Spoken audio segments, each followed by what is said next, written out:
Tarkibida Messi, Ronaldinho kabi katta futbolchilar bo'lsa-da, Barselona klubi 2006-yilgacha futbolkasida hech qanday homiyni reklama qilmay kelgan. Ya'ni ular biz oddiy klub emasmiz, pul uchun futbolkaga hech kimning logosini qo'ymaymiz deyishgan. Ammo 2007-yilga kelib esa futbolkasiga UNICEF logosini qo'yib, hammani hayratda qoldirishgan. Sababi, o'sha vaqtda UNICEF Barselonaga bir tiyin ham bermas edi. Lekin Barselona klubi bolalar uchun ishlaydigan xayriya tashkiloti bo'lgani sababli bunday ishni qilgan va pulni Barselonaning o'zi UNICEFga xayriya qilgan.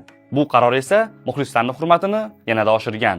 2012-yilga kelib esa boshqa klublar kabi Barselona klubi ham futbolkasiga logo qo'yish orqali daromad qila boshlagan. Ya'ni o'sha vaqtda Barselona klubi Qatar Foundation bilan shartnoma imzolagan. Lekin shunda ham UNICEF logosini formadan olib tashlamagan. Shunchaki uni formani ortki qismiga ko'chirgan va hanuzgacha u yerda bepulga turadi. Bu videoni ayrim bir Barselona klubini yoqtirmaydigan do'stingizga yuborib qo'ying. Videomizga like bosib, kanalimizga obuna bo'lib qo'ying.